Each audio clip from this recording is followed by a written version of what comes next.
Hello friends, welcome back to the channel. क्या आप भी कंफ्यूज होते हो मोलैरिटी और मोलैलिटी वाले टर्म्स में?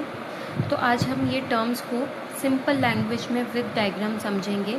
हम आज mass percentage, mole fraction, molarity और मोलैलिटी पढ़ेंगे और साथ ही एनसीईआरटी के न्यूमेरिकल्स भी सॉल्व करेंगे। तो चलिए शुरू करते हैं। सबसे पहले है हमारे पास मास परसेंटेज।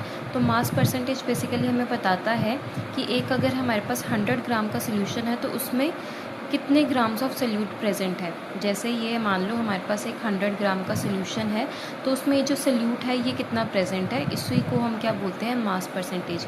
इसका फॉर्मूला क्या होता है, mass percentage equal to mass of solute divided by mass of solution multiply by 100। इसको हम हमेशा परसेंटेज की फॉर्म में निकालते हैं।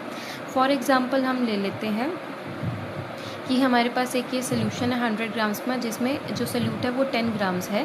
तो इसको हम परसेंटेज फॉर्म में कन्वर्ट कर लेंगे, फॉर्मूला में सारी वैल्यूज़ पुट करके। मास ऑफ सोल्यूट कितना है, 10 ग्राम्स।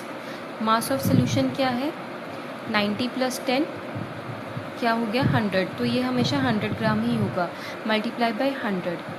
सो इसको सॉल्व करके हमारे पास क्या आ जाएगा, 10%। 100 से 100 कट गया तो टोटल मास परसेंट हमारे पास कितना आ गया, 10%। इसमें आपको ये चीज़ हमेशा याद रखनी है कि जो डिनोमिनेटर में हम हमेशा मास ऑफ सोल्यूशन लेते हैं, जो कि सोल्यूट और सॉल्वेंट का एडिशन होता है। बच्चे इसमें मोस्टली गलती कर देते हैं कि सॉल्वेंट का मास ले लेते हैं, तो आपको ये चीज़ ज़रूर याद रखनी है। नेक्स्ट हमारे पास आ जाता है मोल फ्रैक्शन। तो मोल फ्रैक्शन क्या बताता है, it tells the fraction of moles of a component in the total moles of all components.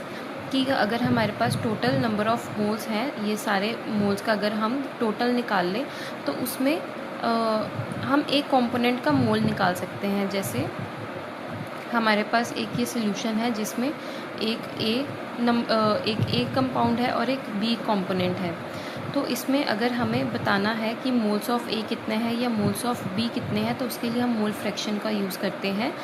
तो फॉर एग्ज़ाम्पल पहले हम इसका फॉर्मूला देख लेते हैं। अगर हमें ए के मोल्स निकालने हैं तो उसका फॉर्मूला क्या होगा, moles of A upon mole fraction of, अगर हमें ए निकालनी है तो उसके लिए फॉर्मूला क्या होगा, moles of A upon total number of moles. Similarly अगर हमें बी के मोल फ्रैक्शन निकालनी है तो moles of B upon total number of moles.